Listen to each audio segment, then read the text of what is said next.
Los buenos días al país. Un saludo muy especial para la persona que nos siguen a esta hora de la mañana a través de Color Visión y nuestro canal de YouTube Espejo 360. Doctor, buenos días. Buenos días, hermano. ¿Cómo se siente? Muy bien, doctor. ¿Vio la rendición de cuentas el pasado domingo? Sí, muy interesante. Pasado viernes. Sí.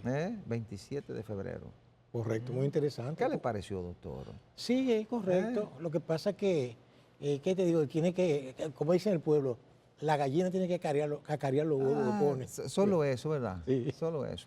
Sí. Mire, entonces, Estados Unidos, conjuntamente con Israel, decidió atacar Irán, lanzó la operación Furia Épica. Furia Épica. He observado cómo China se mantiene sin hacer mucha fuerza, tampoco Rusia.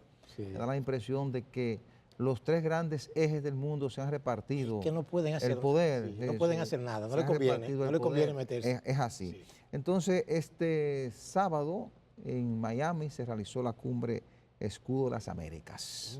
Donald Trump convocó a los principales presidentes de América Latina, con excepción de los que tienen un corte socialista, como el régimen de Cuba, Nicaragua. Es de esperarse. Exacto, Lula, Claro. la Sheinbaum, para analizar la situación del narcotráfico, crimen organizado, migraciones. Sí. Es decir, Trump está asumiendo controles en la región. Sí. Bueno, y hay que analizar la compra de AES dominicanas por parte de BlackRock. BlackRock es la empresa más grande del mundo. Habría dado 10.700 millones de dólares por AES dominicana.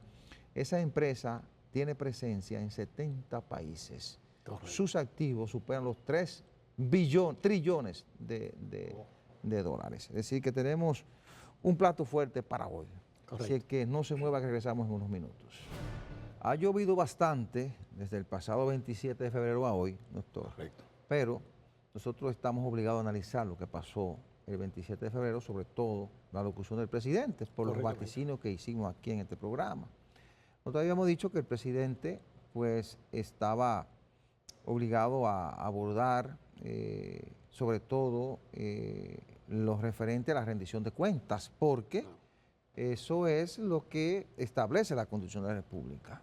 Pero además, y así lo abordábamos el domingo pasado, además el presidente iba a responder a la oposición política, porque la oposición política, sobre todo Fuerza del Pueblo y el Partido de la Liberación Dominicana, que son los dos principales partidos de oposición, Fuerza del Pueblo alcanzó 30% en las elecciones pasadas y el PLD alcanzó un 10%. Son los dos principales partidos de oposición, aunque no sea el mismo escenario, no sé cuánto tendrá hoy Fuerza del Pueblo, cuánto tendrá el PLD, pero son los dos principales partidos de oposición.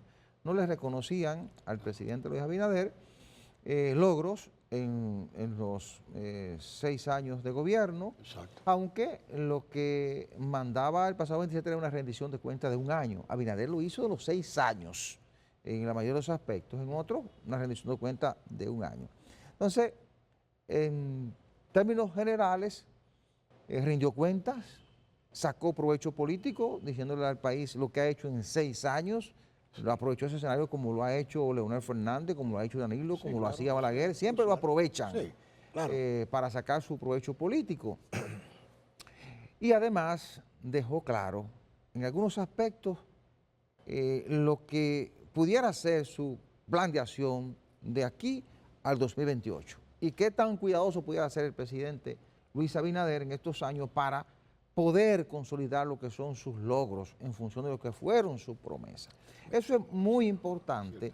Y además me gustó que puntualizó, hizo énfasis en aspectos fundamentales como la corrupción y reiterando el compromiso que él tiene con la transparencia, independientemente de los casos que han ocurrido y los cuestionamientos que hace la gente de que ha sido selectivo con algunos casos específicamente y que algunas gente de su entorno todavía no han caído. Pero una cosa es lo que uno piensa y una cosa es la realidad, ¿verdad? Usted que es abogado y que sabe lo que hay que hacer para instrumentar un expediente y para poder encauzar a alguien, pues tiene una idea más acabada que uno que no lo es y que es ciudadano que no conoce de leyes. Pero creo que en sentido general el presidente logró un buen discurso, llegó allí con un aire nuevo.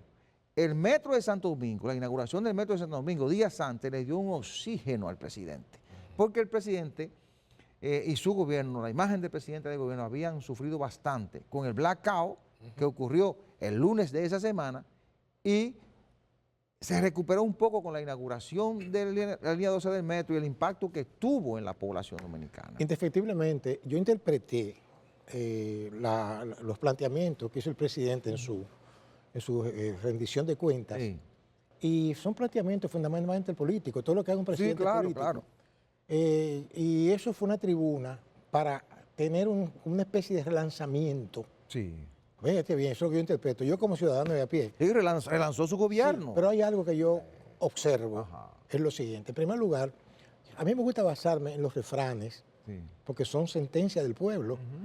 Mire, por ejemplo, en Estados Unidos hay un refrán muy de ellos, que lo han convertido en principio financiero, que dice no colocar todos los huevos en una misma canasta. Sí. Oiga, eso tiene su lógica. Claro. Si el nido se destruye, se van todos. Exacto, yo voy a elaborar rápidamente el por qué lo digo. Está bien. Y también en ajedrez, oiga, que yo estoy un principiante, Tiene que enseñarme a jugar yo soy un ajedrez. principiante, pero yo con un libro que yo juego, yo mismo, yo solo Ok, juego, bueno. para aprender, para ver los trucos, Invíteme, Perfecto. aprendemos los dos. que dice el gambito. Ay, Gambito. Un gambito es una jugada Sí. de apertura en la cual Ajá, usted sacrifica una pieza, generalmente un peón, sí. para lograr una posición estratégica más adelante. Ey. Entonces, si se aplica eso, El ajedrez es estrategia pura. lo estoy diciendo, entonces, el ajedrez es una guerra política. Sí. Entonces, yo entendía y entiendo que el presidente, como está buscando reposicionar su partido, porque él no Y aspira. sabe que él es el líder de ese partido. Claro que sí. Sí. Entonces si yo fuera consejero o si yo fuera el mismo presidente, yo aplicaría un gambito Sí. para no colocar todos mis huevos en la misma canasta. Bueno, sacrificar el Senasa no sería un gambito. Ay, no, espérese, no, yo no voy Es por una ahí. pregunta. Yo no voy por ahí, no, Ah, pues eso ok. es lo que llaman los franceses un hecho consumado, un fait accompli, ok, un fait accompli. ya. Ya el tipo duerme tranquilo en las parras. Sí, No es por ahí que yo voy. Es que, por ejemplo, él tiene, es lo que yo opino como ciudadano, y tengo el derecho, ¿verdad?, a remover las posiciones de su ajedrez político. Sí, ahí hay muchos gambitos en el Que hay, gobierno. y que hay muchos ruidos. Sí. Hay muchos funcionarios que lo que le hacen es ruido al gobierno. Entonces, si él no toma, porque el toro por los cuernos, como se dice, no va a poder tener el efecto. Ahora, como decía el procurador aquel, Sí, no sí. desesperéis. No desespere. Mi amigo Oiga, Víctor. oiga, ¿por qué yo Sí. creo que no han salido los decretos que deben salir? Porque en comunicación se establece que usted no puede quitar el efecto a su claro. principal No, acontecimiento. eso sí. Si el presidente tenía todo este tiempo preparando el escenario para rendir cuentas, Claro. no le va a quitar el efecto con 10 o 12 decretos, quitando gobierno Sí. funcionarios. Sí, pero yo no me Esperen eso antes de Semana Santa. Claro, ¿eh? sí, pero yo no me refiero al aspecto retaliativo, porque ahí, por ejemplo, cuando castigan a un funcionario que lo excluyen, Sí. es porque ha tenido una mala imagen que le resta al gobierno No, popularidad. yo sé que usted se refiere a los funcionarios que no están dando los resultados que deben presentar. Y que en su hacen gestión. mucho ruido también. Sí, Hacen ruido. ¿A quién usted quitaría, doctor? del gobierno? No, son cosas que ya es de la soberanía del presidente. Pero entonces, el presidente necesita también, porque si él, por ejemplo, fundamenta todo su proyecto en las obras que él presenta, eso no basta. Sí. Porque en este país, por ejemplo, hay una situación, la gente se queja, y tiene razón, del descontrol de precios que hay aquí. Sí. Aquí hay un descontrol de precios enorme. Pero yo no sé si usted observa, doctor. Yo me fajé a observar de los diferentes escenarios. La oposición, que había sido muy crítica, diciendo que el gobierno no tenía obras que exhibir, Sí. la reacción al discurso fue sobre los precios. Porque la oposición está buscando escenarios que le sean favorables. Pero eso es lo que ellos están Como no buscando, podía atacarlo de las obras, porque el presidente presentó bastantes obras. De Sí. hecho, hicieron algo muy inteligente. Hay que felicitar a la gente de comunicaciones del gobierno.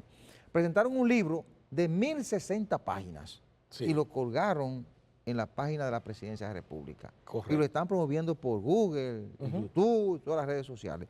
Es un libro que ellos titulan El presidente habló por ti.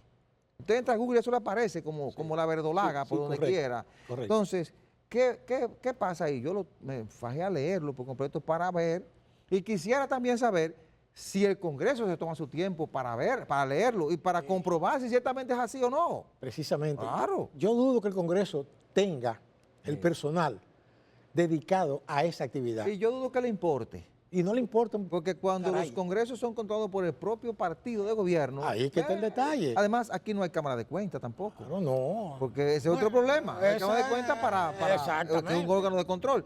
Ahora, hay un dato que yo quiero resaltar y es cuando la gente lo hace bien, recibe el respaldo, recibe el reconocimiento. Si usted vio el discurso por televisión y lo escuchó, se dio cuenta de que hubo dos momentos en que todos aplaudieron y todos ovacionaron. Un momento en que el presidente pidió un aplauso para los 3 expresidentes que participaron en las reuniones para el tema haitiano, y un momento en que el presidente estaba dando los resultados del Infotep, la parte correspondiente de educación. Claro. La voz de Rafael Santos Badía, que es un amigo de este programa y que hemos tenido aquí muchas veces, cuando él dijo que de 6 Infotep que encontraron, 6 centros Infotep, lo llevaron a 67 y la cantidad de personas que se han formado en el Infotep. Óigame, se paró todo el mundo, un aplauso, una ovación, eso es increíble. Yo pienso que Rafael Santos debe sentirse muy orgulloso.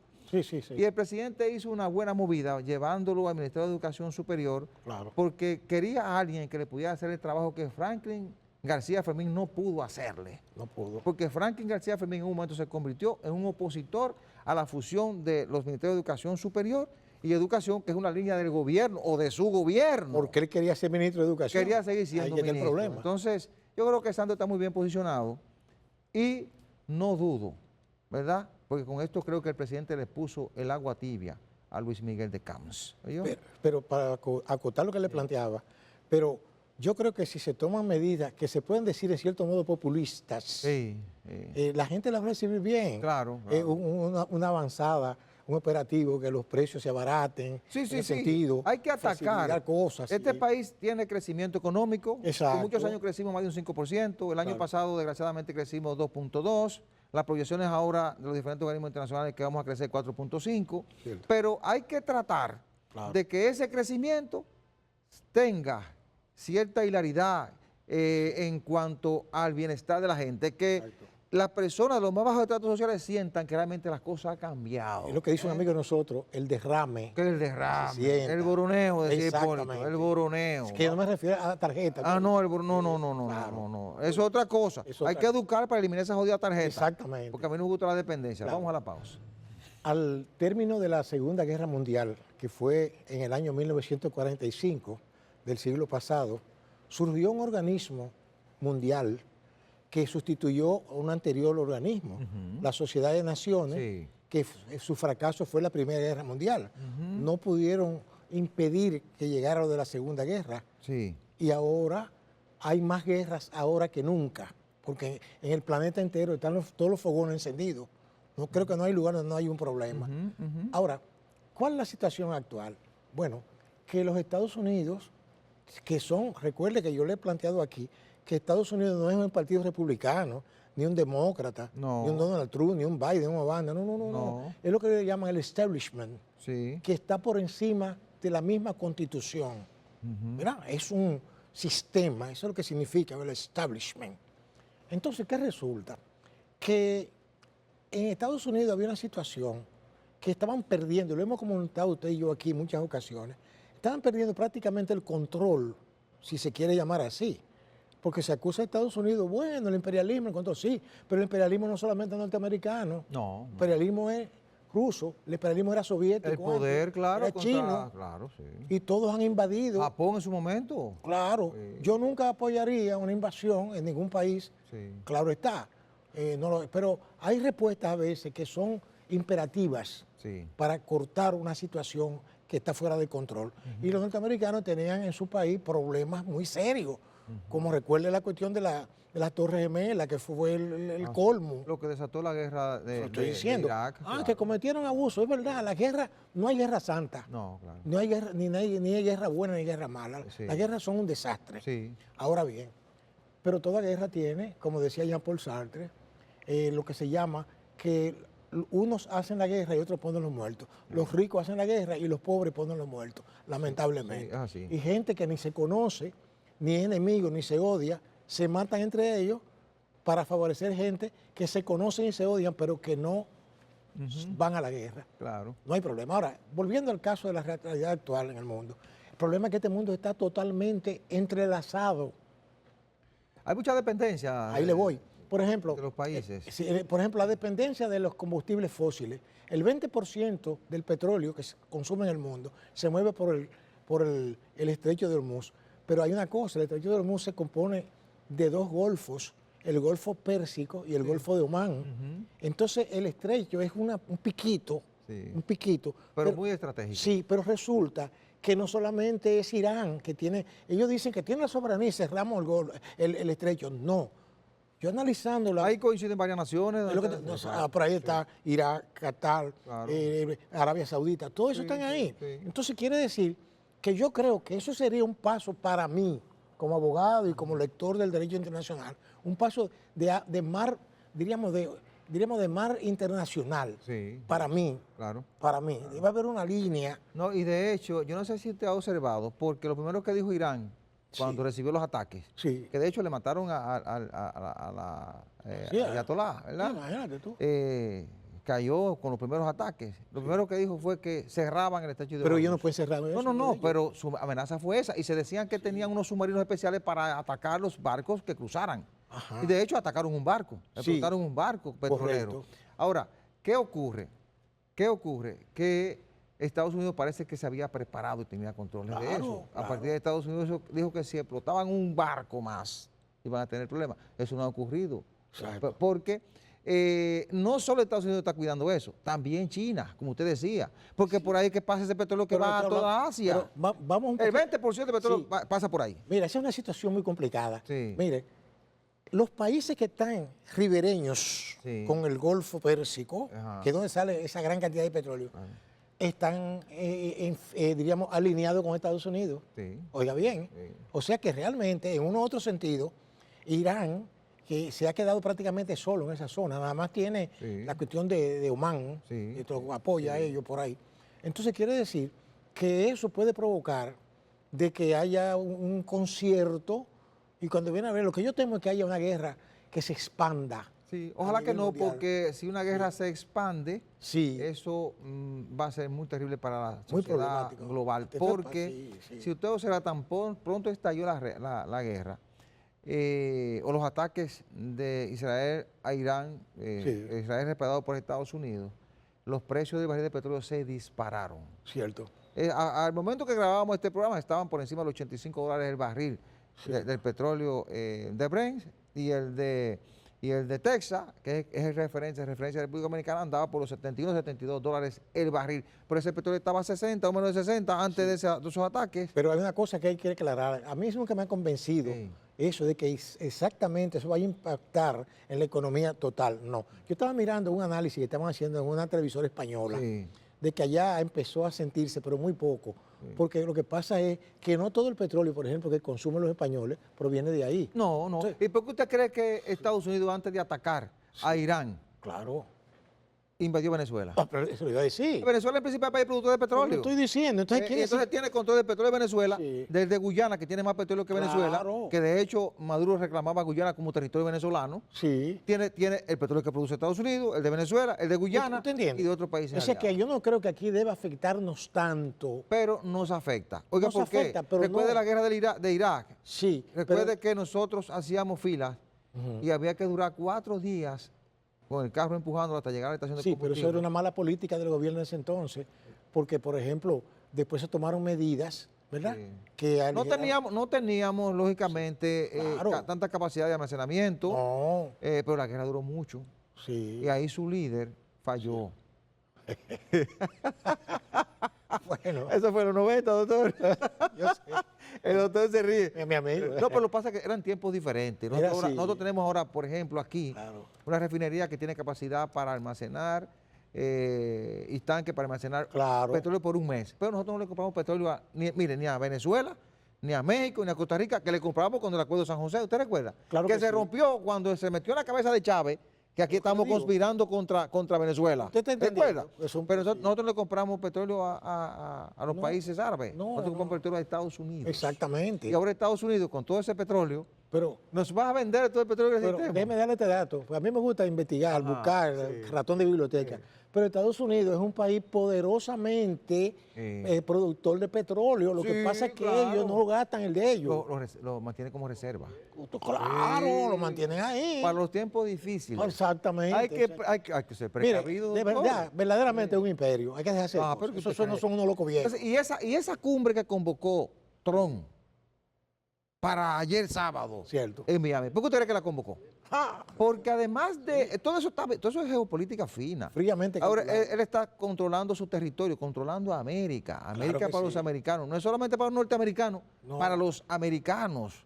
Eso que se discutió ahí, migración, narcotráfico, lavado de activos, lo hace después de atacar a Venezuela, Claro. dejando que Cuba se dé sangre, que caiga sola, Cierto. va a enfrentar al régimen de Nicaragua y de paso va a resolver el problema haitiano, porque Trump quiere control en América. Claro. ¿Por qué? Cierto. Porque lo que yo observo es que los tres polos fuertes, Cierto. Rusia, Ujú. China y Estados Unidos, se repartieron el mundo todo. Sí. Los chinos están felices en África, están controlando África prácticamente. Mon ami, por ser un término francés, eso no es nuevo. En el 1945, al término de la guerra, Ajá. hubo una reunión en Yalta. Sí, y ahí se se repartieron repartieron el mundo entero. Claro, Y claro. ellos crearon todo eso. O sea que Claro, eso es sí. de la vieja geopolítica. Y que ya es así, conocemos. entonces nosotros tenemos que aprovechar ese escenario Claro. porque somos privilegiados en la región Ah, sí. para sacar el mejor provecho posible de eso. Es Ojalá verdad. que el presidente Abinader, que estuvo ayer en esa cumbre, Sí. que tiene una muy buena valoración de los Estados Unidos y tiene unas buenas relaciones, pueda sacar el mejor provecho de eso. Claro ¿verdad? que sí. Porque claro que sí. nosotros tenemos que jugar muy bien en la política internacional para sacar el mejor provecho de estas relaciones con Estados Unidos sin tener enemistad con Rusia, con China, con nadie. Eso es difícil. Bueno, pero posible, usted puede rejugar. pero posible. Puede rejugar. En eso hay que tener mucha habilidad para eso. Mucha habilidad. Ojalá que la tengamos Claro, para que eso claro. no nos afecte y por el Claro que contrario sí, que nos claro que sí. beneficiemos. Vamos a la pausa. Cuando el presidente Luis Abinader nombró a Magín Díaz como ministro de Hacienda, con todo lo que implica ser ministro de Hacienda en estos momentos, porque recordemos que el Ministerio de Hacienda y el de Economía y Desarrollo fue fusionado, ahora es el Ministerio de Hacienda y Economía de la República Dominicana, es un superministerio. Lo hizo tratando de buscar una salida que no pudo lograr con Jochi Vicente. Claro. Es un gran esfuerzo, pero no pudo. Lógicamente, las circunstancias eran muy difíciles. Primero, el presidente Abinader intentó pasar una reforma en el 21, ahí saliendo de la pandemia, pero en esos momentos, en los países que intentaron pasar una reforma enfrentaron fuertes protestas. Recuerde lo que pasó en Colombia, Claro que sí. recuerde lo que pasó en otros países de Europa, que intentaban la reforma y tenían que retirarla porque la gente se lanzaba a la calle, la gente había pasado hambre en la pandemia y otros no pasaron porque el gobierno les regaló la comida, les regaló el dinero para sostenerse por lo menos casi un año. Entonces, cuando pasó el gobierno, el primer gobierno del presidente Luis Abinader, ya días después de su juramentación, creo que en septiembre, sometió un proyecto de reforma fiscal, se llamaba el Proyecto de Modernización Fiscal. Lo sometió en octubre al Congreso Nacional. Pero el proyecto era tan desequilibrado porque parece ser que el pasado ministro de Hacienda, Jochi Vicente, cometió algunos errores. No hizo los pactos que había que hacer con diferentes sectores. Y no tocó algunos elementos que son necesarios tocar, sino que le cargaba el dado a la clase media, la media baja y a los de abajo.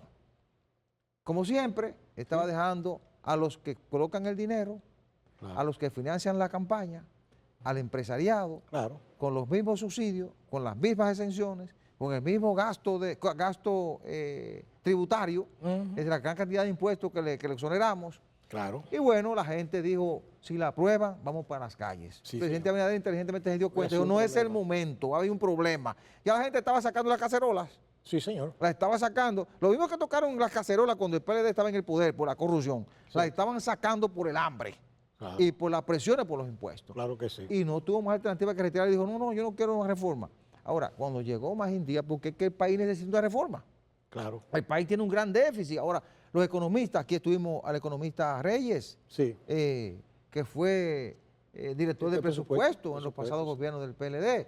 Él dijo, bueno, hay alternativas que se pueden buscar para mitigar los problemas de ingresos que tenemos, pero se necesita una reforma. Y lo dicen los economistas de oposición, los economistas del gobierno, los organismos internacionales que vienen y revisan la economía, pero aquí no queremos tocar los sectores que hay que tocar. Aquí hay que quitarle las exenciones a los empresarios que no las necesitan. Claro. Aquí hay que quitar los incentivos y las exoneraciones que ya son innecesarias en diferentes sectores. ¿Por qué nosotros tenemos que costearle el combustible a una minera? Para citar un caso. Sí. ¿Por qué nosotros tenemos que financiar ya un hotel que tiene 20 años operando con ganancias? Claro. Pues démosles exenciones, démosles incentivos en la zona donde vamos a comenzar a operar para que cuando estén operando con ganancias, usted le quita esos incentivos. Ahora aquí son permanentes. ¿Por qué? Porque esos sectores son los que financian las campañas de los presidentes y luego no hay la capacidad, no hay la determinación para decir hasta aquí llegaron estos incentivos. Porque le van a decir, estas exenciones, porque le van a decir, bueno, yo te financié la campaña. Mire. Y no hay uno que pueda tirar la primera piedra. Ya, mire, yo siempre... Porque todos reciben dinero de los empresarios. Claro. Unos más, otros menos. Yo siempre he planteado que yo veo en la cuestión presupuestaria y de los gastos, sí, las inversiones, como una casa de familia. Sí. Ese es mi ejemplo, sí, porque el Estado no es más que la reunión de toda la familia. Claro. Eso es lo que yo veo. Y cuando tú tienes un déficit, tienes que buscar más. En mi tiempo de estudiante de la universidad, que se estudiaba eso con más visión política, claro, economía política. ¿Y usted estudió economía también? Yo vi eso, sí, un poco, sí, de finanzas y cosas. Sí. Entonces, ¿qué resulta? Que, por ejemplo, en una casa, siempre he traído ese ejemplo aquí, sí, en una casa en donde el señor, padre, la doña, porque las mujeres ahora se integraron a la producción. Hace mucho. Hace mucho, ¿verdad? ¿No? Sí, ya. Eso ha afectado la crianza de los muchachos. No, hombre. Porque los muchachos han quedado como medio por su cuenta, pero no hay problema. Entonces, el asunto es que él tiene ingresos. Partidario de que volvamos al pasado. No, pero que se... Pero es que parece, es que yo soy... Es que mire, yo me paso la vida... No es el tema, pero mire, como que... Yo me paso la vida leyendo, perdóneme la arrogancia. Sí, no, yo sé que sí. Perdóneme la arrogancia. Hay un amigo suyo que me dijo, dile, doctor, que no diga eso. Que... Sí, yo lo digo, aunque me tilden de... Saben que soy humilde. Sí. Pero lamentablemente aquí hay mucha gente inepta, sí, que va a dirigir la vida de los demás. Sí. Lamentablemente. Yo no estoy presionando a nadie. Oye, ¿por qué se lo digo? Señor, si usted tiene una casa con un ingreso X y usted tiene gasto esto, ¿verdad?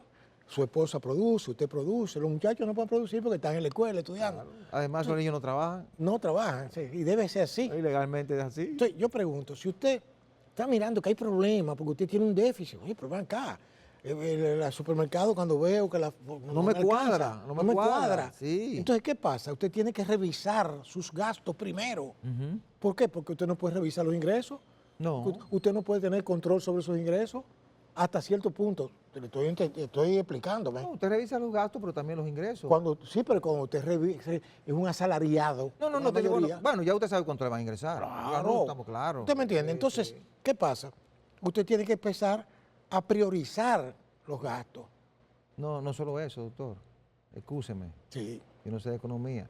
Pero también hay que producir más. Pero no es solo priorizar los gastos, hay que producir más. Pero que yo se priorizan los gastos, pero también se producen más. No, es que no le he completado la idea. Es que a mí me gusta expandir. Bueno, como yo fui profesor muchos años, me gusta poner en contexto para que entonces pues hay mucha gente que... No lo voy a interrumpir. No, y yo no es que me interrumpa, está muy bien, porque es una colaboración, pero que hay mucha gente que no ha tenido acceso a esas datas y uno lo explica como a un niño de 5 años. Para que se entienda. Para que se entienda. Claro. Entonces, ¿qué resulta? Que, como yo le dije al principio, un gobierno no es más que una casa grande. Sí. Entonces, el encargado de eso es, no el presidente es el capitán, el que dirige el barco, pero la clase política que llegó a ese cargo. Entonces, si ellos están pensando nada más en los intereses de los poderosos, en los intereses de fulano, pero entonces le tiran el muerto al pueblo llano. Por Dios. Es peligroso. Muy peligroso. Le voy a decir este dato. Mira, a mí me gusta investigar los numeritos. Sí.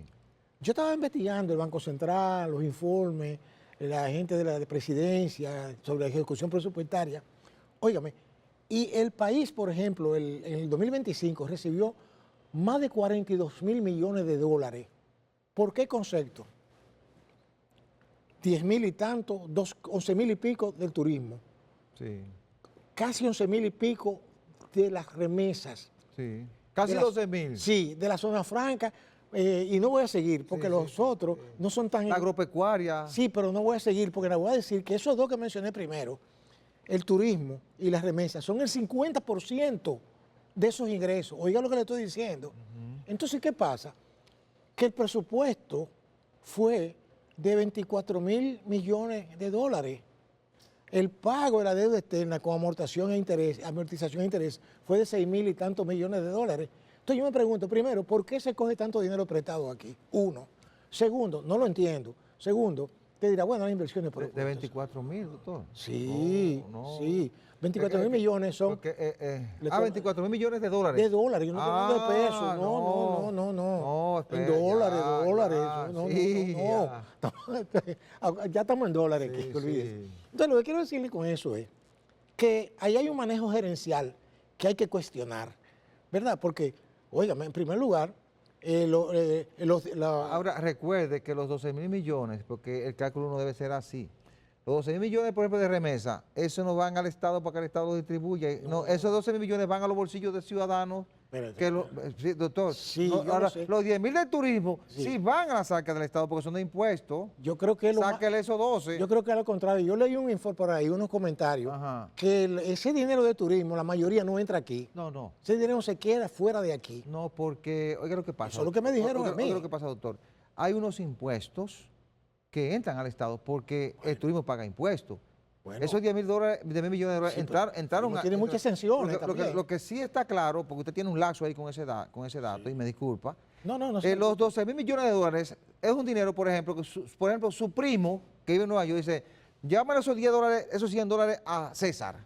Sí. Esos $100 no pasan para tesorería. Esos 100 dólares van al bolsillo de César. Es decir, el Estado no puede disponer eso. Hay que quitar esos 12.000 millones de dólares. No, sí, yo no me refería a eso propiamente, físicamente, la posesión, sino que eso entra a la economía. Entra, sí, claro, y la dinamiza. Porque el dinero en una caja fuerte no significa nada. No, y la dinamiza. Ahora, el dinero que yo me refiero al dinero que entra al Estado para disponer de esos recursos para resolver problemas. Pero esa es la parte financiera y monetaria. Sí. Eso que usted dijo, que es bien correcto, y es que hay que focalizarse también en la producción y la productividad, aumentar la producción. Claro, pues entonces, mire, doctor, yo decía todo eso porque esta semana Magín Díaz estuvo en la Cámara Mexicana de Comercio y anunció que están preparando un proyecto de reforma, no digo que una reforma fiscal, un proyecto de reforma para eliminar impuestos innecesarios. Exactamente.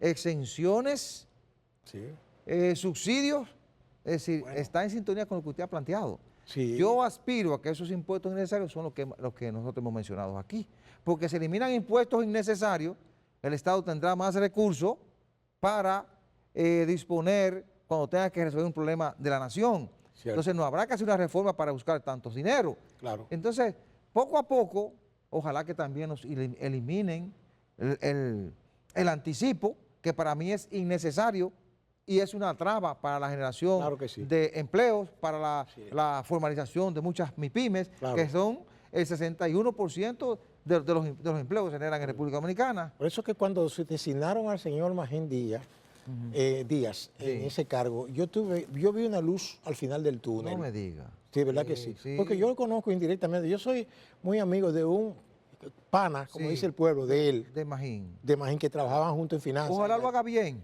Yo creo que sí, porque es que el tipo sabe lo que tiene entre manos. Lo que pasa es que... Y no tiene los compromisos que tenía el otro con los que financiaron la campaña de Abinader y el PRM. Ahora, lo que pasa es que a veces uno no es monedita de oro. Y como Abinader va de paso ya. Sí. Ahora es que tiene que hacerlo. Bueno, ahora es que tiene que hacerlo. Claro. Vamos a la pausa. La República Dominicana ha sufrido por muchos años de un problema que no hemos podido resolver del todo, que es el problema del sector energético. Hemos superado los problemas de generación de energía, es un gran negocio para las empresas que generan, tienen un mercado asegurado, hemos hecho grandes inversiones en las redes de transmisión, sin embargo hemos sufrido 2 blackouts en menos de 4 meses. Claro. Es decir, que ahí hay que seguir haciendo muchas inversiones, pero tenemos el gran hándicap que es el de la distribución de energía. Y básicamente porque no se han hecho las inversiones necesarias y porque los gobernantes no han querido cargar con el costo político de eso.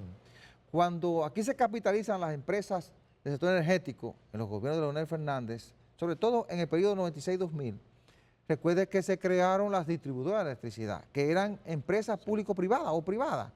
administrada. ¿Usted recuerda a Unión Fenosa? ¿Usted recuerda a Unión Fenosa? Claro que sí. Bueno, la idea era cobrar energía eléctrica a todo el mundo, con unos subsidios focalizados a las personas pobres, muy pobres, porque realmente hay una franja que no puede pagar energía, porque ni siquiera tiene para comer. En todas partes del mundo hay algunos subsidios. Ahora, cuando esa gente dijo que había que cobrar a todo el mundo, el presidente dijo, no, yo no puedo cargar con eso. Y ahí vino el subsidio hasta hoy. Y venimos arrastrando un déficit que ha ido subiendo. Primero fueron 100 y pico, 200 millones. El pasado gobierno se lo dejó en 500 millones a este, y esto lo lleva por 1.600 millones de pesos, el déficit del sector energético. Claro. Entonces, nosotros tenemos generación suficiente. Aquí generamos el año pasado 6.516 megavatios. Sí. Tenemos más generación que la que demanda la sociedad dominicana. Pese a eso tuvimos problemas y hemos diversificado la materia energética. Energía a gas natural, energía eólica, energía solar. De hecho, se dijo que parte del problema del blackout de hace unos días fue porque la energía solar era tanta que representaba el 35% en el sistema y que reventó, porque parece que no puede entrar tanta energía de golpe, porque no tiene cómo almacenarla. Eso lo dijo un experto, nosotros lo analizamos la semana pasada. Entonces, ¿por qué cito todo esto? Porque tenemos generación suficiente, somos un atractivo para las empresas instalarse aquí, pero hace falta invertir más en las redes de transmisión y resolver el problema de la distribución de energía para que sean eficientes. Estamos perdiendo el 38% de energía que se sirve. 38%. Y EDS es la que más pierde el 55%. Ningún negocio tiene resultado si usted compra 10 paletas, las fía y solamente le pagan 5. O le pagan 4. Usted no puede llegar a ningún lado porque no tiene cómo reponer la mercancía. Y eso pasa con el sistema energético nacional. Mire, a mí no hay quien me saque de esa idea que yo tengo. Aquí hay una conspiración silenciosa para privatizar. Yo estoy casi creyendo eso, doctor. Sí, casi lo estoy creyendo. A mí, óigame, porque yo veo los detalles, los factores. Sí, es una especie de conspiración. Sí, porque como que nunca se puede, en otras partes lo pueden resolver menos aquí. No aquí, entonces a mí me da la impresión de que eso es lo que andan buscando. Ahora, donde es negocio, se resuelve el problema. ¿Cuál es el negocio? La generación. Ahí no ha habido problemas. Por eso se lo menciono, porque de repente aparece un potens económicamente. Eso es, destruimos el animal. ¿Te entiendes? Dejamos que se ponga flaco, lo vendemos como vaca flaca. Sí. Y luego la engordamos y tenemos las grandes ganancias. Usted comprende. Entonces, que lamentablemente hay que tener mucho cuidado con el asunto de la energía eléctrica, porque eso es prácticamente, de ahí depende la soberanía de un Estado. Ese negocio es tan bueno que aquí acaba de una empresa que se llama BlackRock. Exacto. Es la empresa más grande del mundo, acaba de comprar a AES Dominicana por $10.700 millones. Pero AES Dominicana que tiene AES, generación de energía, tiene un centro de acopio de gas natural, tiene un gasoducto, tiene una cantidad de empresas del sector energético. Pero eso es solo la transacción, esa es la transacción, doctor, para la compra de la empresa, porque cuando usted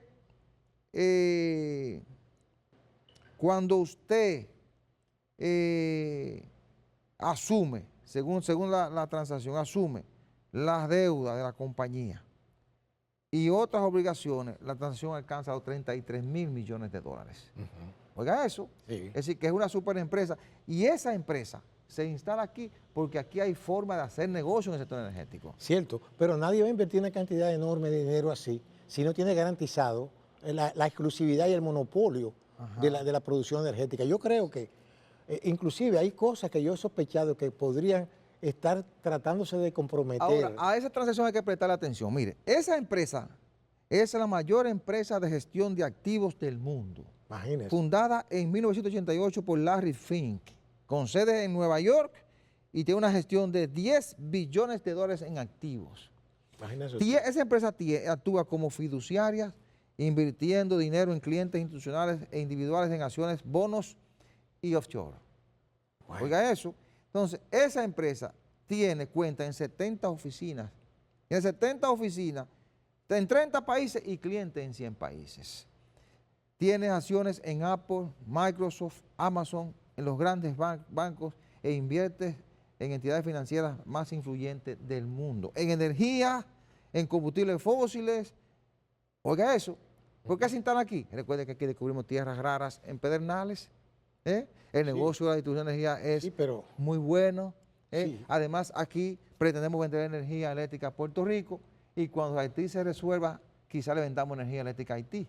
Oiga, en un país estratégico como República Dominicana, hay que prestar atención a esa transacción, a ver qué hay detrás de esa transacción. A mí me preocupa qué será de la gente que no puede pagar luz aquí, que la mayoría de la gente. No, la mayoría puede pagar. ¿Usted cree? No, al precio que ellos le van a poner como ellos quieran. No, porque en otros países del mundo se paga. Lo que hay que buscar es, y se ha trabajado en eso, en una generación que sea eficiente, baja. ¿Por qué usted cree que Punta Catalina genera a bajo costo? Ahora, hay que tratar de que la generación no sea con combustibles fósiles. Pero hay una diferencia. ¿Por qué estos trabajan con combustibles fósiles? Hay una diferencia, porque hay cosas que no se ven. Catalina es del Estado. Sí, pero entonces, impone el mercado. Está bien, pero que Catalina es del Estado. Y Catalina, cualquier sacrificio que se haga ahí va en beneficio de la estabilidad y la paz social. A un inversionista no le importa eso. Hay que construir dos o tres Catalinas, dos o tres Punta Catalina, pero además producir a bajo costo con energía renovable, carbón, gas natural y bajar los combustibles fósiles. Ojalá que esto no venga a producir con combustibles fósiles, que eso es lo que les gusta a ellos. Mire, la semana que inicia va a estar muy centrada en los resultados de la reunión Cumbre Escudo de las Américas que se realizó ayer, 7 de marzo, en Miami, convocada por el presidente Donald Trump. También el desarrollo de la guerra Operación Furia Épica entre Irán e Israel, apoyada por los Estados Unidos. El desarrollo del Clásico Mundial de Béisbol que comenzó este fin de semana en Miami, Estados Unidos. Gracias por su atención. La cordial invitación para el próximo domingo a la misma hora y por este canal. Buena suerte, buenos días.